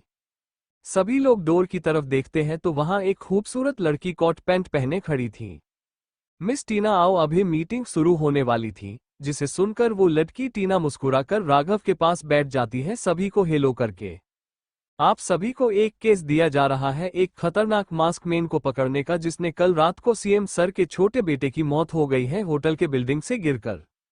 कमिश्नर सर की बात सुनकर पूजा शॉक रह जाती है, जिसे देख टीना बोली, आपके चेहरे से पता चल रहा है कि आपको इस बारे में कुछ नहीं पता। टीना की बात सुनकर पूजा हाँ में सिर हिला देती है, तो फिर आप न्यूज नहीं देखी? पूरे शहर में उसी मास्क मैन की बात हो रही है। टीना बोली, कमिश्नर सर फिर समीर को देखते हैं तो वो सामने दीवार पर लगी एलईडी टीवी चालू कर देता है। कौन है मास्क मैन जो हवा में किसी बंदर की तरफ कुंधता हुआ एक बालकनी से दूसरे बालकनी में आसानी से चला जाता है और फिर सीएम सर के बेटे को मारकर ये वापस इस लड़की के पास आता है और उस पकड़कर किसी सुपर हीरो की तरह पुलिस की नजरों के आगे भाग जाता है, इस तार लटक कर। एक लेडी बोल रही थी और साइड में वे तस्वीर भी चल रही थी जिसमें वो मास्क वाला आदमी दिखाई दे रहा था। समीर फिर वापस टीवी बंद कर देता है तो कमिश्नर सत्यपाल बोले, हाँ तो आप सभी को इस आदमी को पकड़ना है, जल्दी से जल्दी सीएम सर को। वो आदमी लॉकअप के अदन चली बस, और उसके लिए उन्होंने मुझे एक टीम बनाने को बोला था, तो मैंने आप लोगों जोड़ा अलग अलग विभाग से। पूजा पुलिस वाली है, टीना आर्मी के लिए काम कर चुकी है और अर्जुन और राघव सीबीआई में काम करते हैं, तो आप लोग इस आदमी को पकड़ो जिससे पहले कि वो किसी को मारे। कमिश्नर सर की बात सुनकर सभी हाँ में सिर हिला देते हैं। कमिश्नर सर के ऑफिस से बाहर आकर समीर पूजा के पास आकर बोला, तुम्हारे पास एक अच्छा मौका है, उस आदमी को तुमने पकड़ लिया तो पक्का तुम्हारा प्रमोशन हो जाएगा। पूजा मुस्कुरा बस हाँ में सिर हिला देती है तो समीर अपनी बाइक पर बैठकर निकल जाता है। पूजा फिर टीना और दोनों लड़कों को देखती है जो एक दूसरे से कुछ बातें कर रहा थे। पूजा उनके पास आकर बोली, हम। पर वो आगे कुछ बोलती उससे पहले टीना बुरा सा मुंह बनाकर बोली, तुम प्लीज कोई सलाह मत देना यार, क्योंकि जिसे लड़की को ये नहीं पता हो कि शहर में क्या हो रहा है वो हमें क्या सलाह देगी। और मैं तो हैरान हूँ कि कमिश्नर सर को तुम में ऐसा क्या देख गया कि जो उन्होंने तुम्हें हमारी टीम में शामिल किया। उसकी बात सुनकर पूजा उन दोनों लड़कों को देखती है तो राघव बोला, देखो टीना की बोलने का तरीका भले ही गलत हो लेकिन उसके कहने सही है। अगर ये केस पुलिस सोल्व कर लेती तो सीएम सर को स्पेशल टीम बनाने का ऑर्डर नहीं देना पड़ता। और अगर तुम हमारी टीम में आ गई हो गलती से तो प्लीज शांत रहो और हमें कोई सलाह मत देना। पूजा को एहसास हुआ कि ये लोग उसके साथ काम करने के मूड में नहीं है। अच्छा यही होगा कि वो अपने तरह से काम करें, इन्हें करने दे जो ये करना चाहते हैं। यही सोच वो हाँ में सिर हिलाकर पलट कर जाने लगती है। तभी उसे एक और लड़के जो उन दोनों से सीनियर था, अर्जुन, वो उसका नाम लेकर उन दोनों से बोला, तुम लोगों को किसको कमजोर नहीं समझना चाहिए और मत भूलो सर ने उसे हमारी टीम में जोड़ा है, मतलब उसमें कुछ तो बात होगी, वरना और भी अच्छे बड़े और अच्छे पुलिस वाले हैं। इतना बोल अर्जुन पूजा से माफी मांग कर बोला, पूजा तुम पूरा हक है हमें सलाह देने का, हम लोगों एक होकर काम करना होगा तभी हम लोग उस मास्क मैन को पकड़ सकते हैं। जिसे सुनकर एक नज़र टीना को देखती है जिसके चेहरे से अभी भी लग रहा था कि उसका मूड नहीं है, पर पूजा भी अब उसे एग्नो करना ही पसंद करेगी और अर्जुन को देखकर बस हाँ में सिर हिला देती है। तो अर्जुन बोला, चलो फिर कार में बात करते हैं, कहाँ से शुरुआत करनी इस केस की। सभी हाँ में सिर हिला देते हैं और फिर आगे सीट पर अर्जुन बैठ जाता है जो कार ड्राइव करेगा। उसके पास पहले पूजा बैठने को होती है लेकिन टीना उससे पहले डोर खोलकर बैठ जाती है, तो सभी लोग पहले टीना को देखते हैं और पूजा पूछे राघव के पास बैठ जाती है और अर्जुन कार आगे बढ़ा देता है। दूसरी तरफ उस अंधेरे कमरे में कुर्सी पर बैठा आदमी जो काली टोपी पहने हुए था वो जोर जोर से हंस रहा था और उसके सामने खड़े दो आदमी हैरान थे। तो आखिर वो वापस आ ही गया, अच्छा है ये तो और भी अच्छा है, अब तो मजा आएगा इस खेल में। मुझे ऐसी चीज का इंतजार था कि कब तुम अपने बैल से बाहर आकर कोई कांड करोगे, अब मुझे मौका मिल गया तुम्हें पकड़ने का। वो आदमी हंसते हुए बोला और फिर वापस अपनी कुर्सी से सिर टिका कर बोला, जाओ उस पर नजर रखो, एक बार में मेरे हाथों में आ जाए फिर देखना उसे वही मौत नहीं दी ना जो मेरे बड़े भाई को उसने दी थी। वे दोनों आदमी उस रूम से चले जाते हैं डोर बंद करके, और वो आदमी फिर कुर्सी से खड़ा होकर हल्की से रूम की लाइट चालू करके आईने के सामने आता है तो उसके चेहरे पर मास्क था और वही काले कपड़े पहने हुआ था जो कल रात मास्क वाला आदमी पहने हुए था। वो खुद को आईने में देखकर बोला, माउथ, तुमने मेरा रूप लेकर सीएम के बेटे को मारा ना, तो देखो अब मैं ऐसी रूप से निर्दोष लोगों को मारूंगा और फिर तुम्हें भी। इतना बोल वो जोर जोर से हंसने लगता है। अर्जुन की कार में। मुझे लगता है कि हमें उसी होटल से शुरुआत करनी चाहिए जहां से ये मर्डर हुआ था। राघव बोला, लेकिन क्या हमें अब वहां कुछ मिलेगा? टीना बोली, पता नहीं, लेकिन क्या पता कुछ मिल जाए। राघव फिर बोला तो अर्जुन बोला, हो तो सकता है कि कुछ सबूत मिल जाए, हमें देखते हैं। अच्छा वैसे तुम्हारा क्या सोचना है पूजा, हमें क्या करना चाहिए? अर्जुन पूजा से बोला तो टीना हंसते हुए बोली, क्या सर, इस क्या पता। हमें उस लड़की को पकड़ना होगा पहले, तभी हम कुछ पता चल सकता है उस मास्क मैन के बारे में। पूजा टीना और उसकी बात को पूरी तरह से इग्नोर करके अर्जुन से बोली। और उसकी बात सुनकर सभी हैरान थे। हाँ यार, हम लोग उस लड़की को केस भूल सकते हैं, वो मास्क वाला आदमी उस लड़की के साथ भगा है, मतलब हो सकता है वे लोग एक दूसरे को जानत हो। राघव बोला तो सभी हाँ में सिर हिला देते हैं। टीना जल्दी से उस लड़की की सारी जानकारी निकालो। अर्जुन बोला तो टीना अपना फोन बैग में एक टैबलेट बाहर निकालकर कुछ देर उसमें उंगली चलती है और फिर मुस्कुराकर अर्जुन को उसका एड्रेस बताती है, तो अर्जुन उस तरफ कार मोड़ देता है।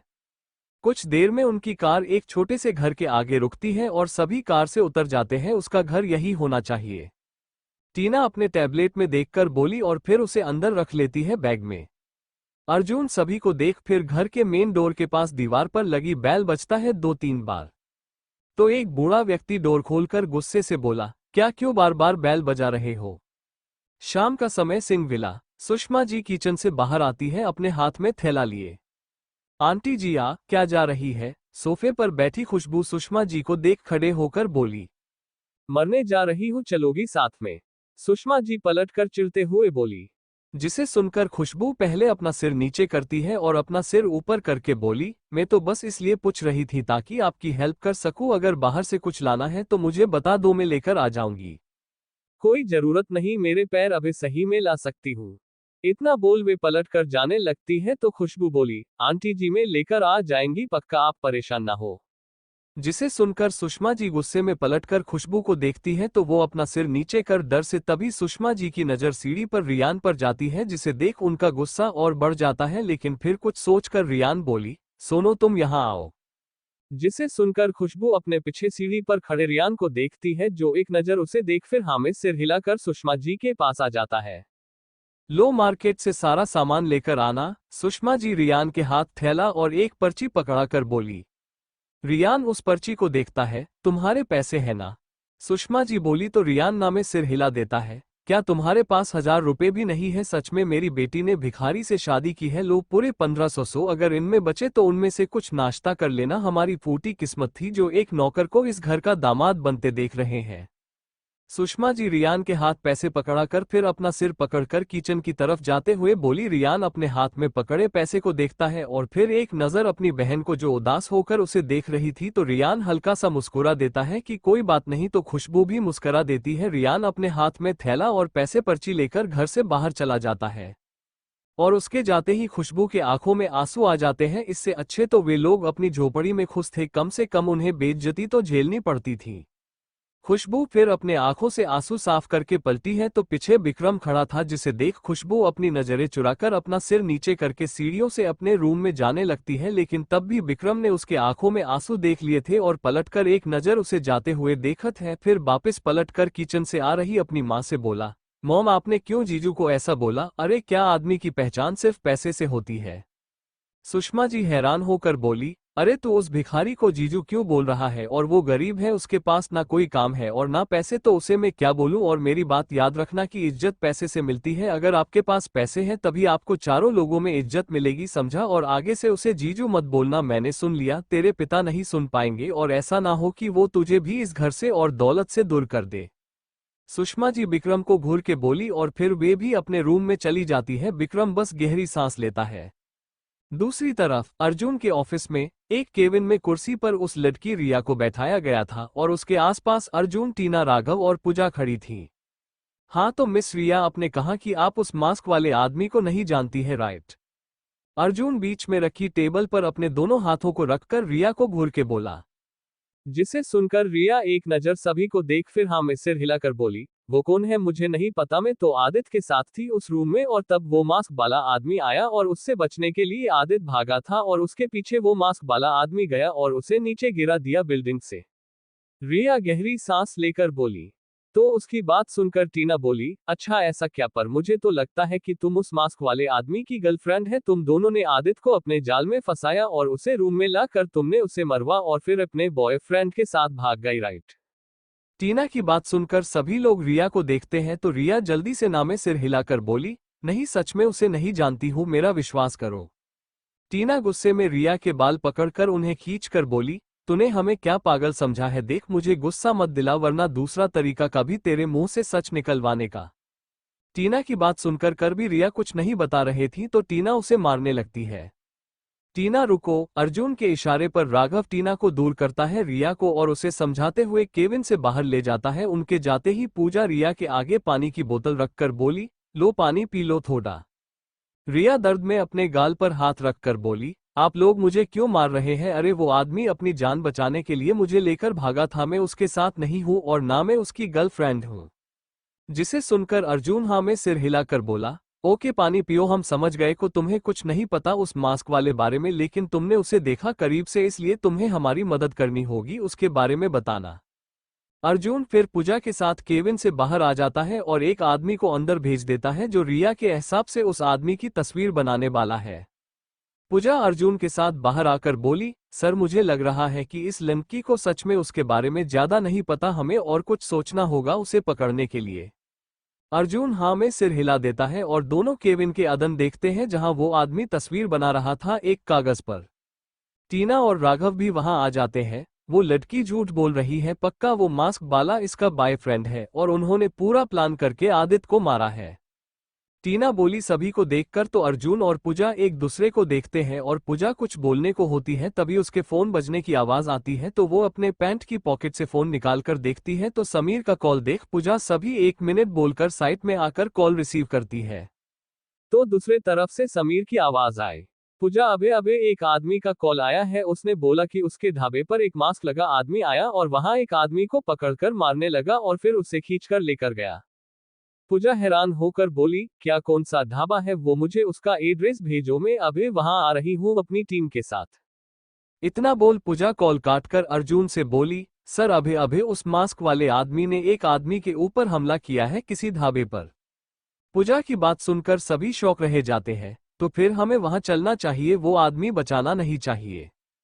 पूजा हाँ में सिर हिला देती है और फिर सभी ऑफिस से निकलकर कार में बैठ जाते हैं। अर्जुन कार आगे बढ़ाकर अपने पास बैठी पूजा से बोला, कहाँ है वो ढाबा? पूजा अपना फोन देखकर बोली, समीर भेज रहा है। अरे तो हम कहाँ जाए जब पता ही नहीं कौन सी जगह वो जहाँ लोगों ने मास्क वाले आदमी को देखा था। टीना बोली, लो ये रहा। इतना बोल पूजा अर्जुन को बताने लगती है कि कहाँ है वो ढाबा, जिसे सुनकर अर्जुन तेजी से कार उस तरफ बढ़ा देता है। रात के करीब 8 बज गए थे। पूजा और सभी के साथ वहां पूछती है तो वहां कोई नहीं था, सिर्फ 1-2 लोग खाना खा रहे थे। अर्जुन उस ढाबे के मालिक को बुलाकर उससे पूछताछ करने लगता है तो वो आदमी सभी को ढाबे से बाहर लाकर बोला, यही एक मास्क वाला आदमी एक सीधे साधे लड़के कॉलर से पकड़ कर ले जा रहा था, उसके सामान का थैला हमारे पास में अभी लेकर आया। इतना बोल वो थैला लेने चला जाता है। पूजा अर्जुन राघव और टीना वही आसपास देखने लगते हैं, कुछ सबूत मिल जाए उन्हें। लो साहब ये थैला था उस लड़के का, ढाबे का मालिक आते हुए बोला तो अर्जुन टीना और पूजा उस थैले को देखने लगते हैं, जिसे देख पूजा को लगा कि उसने ऐसा ही थैला अपने घर पर देखा है जिसमें उसकी मॉम सब्जी लेने जाती है। पूजा अपने हाथ में उसे थैले को लेकर देख रही थी। क्या हुआ पूजा, क्या तुम इस थैले को पहचानती हो? मतलब क्या तुम इस थैले और इसके मालिक को जानती हो? अर्जुन बोला और टीना भी पूजा को देख रही थी। पूजा बोली, सर मैं पूरी तरह विश्वास तो नहीं बोल सकती कि ये मेरे घर का है, पर हमारे घर पर ऐसा बिल्कुल ऐसा ही थैला है जिससे मेरी मॉम किचन का सामान लेने जाती है, लेकिन अगर यह हमारा है तो ये यहाँ आया कैसे, मुझे बस समझ नहीं रहा है। पूजा कैसी बात कर रही हो यार तुम, भला ये तुम्हारे घर से यहाँ क्यों आएगा? और क्या तुम्हारे घर पर ही यह शॉपिंग बैग है? अरे पता नहीं कितने घरों पर होगा। पूजा की बात सुनकर टीना चिढ़ते हुए बोली तो अर्जुन पूजा से बोला, फिर भी तुम अपने घर कॉल करके इस बारे में पता करो कि घर पर ये थैला और घर के सभी लोग हैं कि जिसे सुनकर पूजा हाँ में सिर हिला देती है और अपने घर पर अपनी मॉम को कॉल देती है। तो कुछ रिंग जाने के बाद सुषमा जी कॉल रिसीव कर लेती है। पूजा उनसे कुछ पूछ पाती उससे पहले सुषमा जी की गुस्से भरी आवाज आती है। पूजा, तुझे क्या जरूरत थी उस भिखारी से शादी करने की? अरे क्या बाकी लड़के क्या मार गए थे दुनिया, जो तुझे ऐसा लड़का मिला जिसके पास 1000 रुपए भी नहीं थे और मैंने उसे मार्केट भेजा 1500 रुपए लेकर, पर पता नहीं 2 घंटे से गायब है। मुझे तो लग रहा है कि वो भाग गया पैसे लेकर। इतना बड़ा भिखारी निकाला वो तेरा पति। अब बता, मुझे रात का डिनर तैयार करना था लेकिन वो अभी तक नहीं। सच में हमारी किस्मत फूटी है जो तूने हम ऐसा दिन दिखाया। सुषमा जी बोले जा रही थी लेकिन पूजा ये सुनकर शौक थी कि उसकी मां ने उसके पति को भेजा था मार्केट करने, यानी ये थैला रियान लेकर आया और वो मास्क आदमी जैसे पकड़ कर ले गया, वो उसका रियान था। यही सोचकर पूजा को बहुत घबराहट होने लगती है। क्या हो पूजा? पूजा के चेहरे के भाव देखकर अर्जुन कंफ्यूज होकर बोला। तो पूजा नम आंखों से बोली, सर वो सीधा आदमी जिसे वो मास्क वाला लेकर गया है वो मेरा पति रियान था। पूजा की बात सुनकर सभी शौक रह जाते हैं। Thank you for listening. मुझे उम्मीद है आपको ये स्टोरी पसंद आई होगी। अगर आपको पसंद आए है तो प्लीज लाइक और कमेंट करना ना भूलें और मोर स्टोरीज के लिए सब्सक्राइब करें। मिलते हैं नेक्स्ट वीडियो में।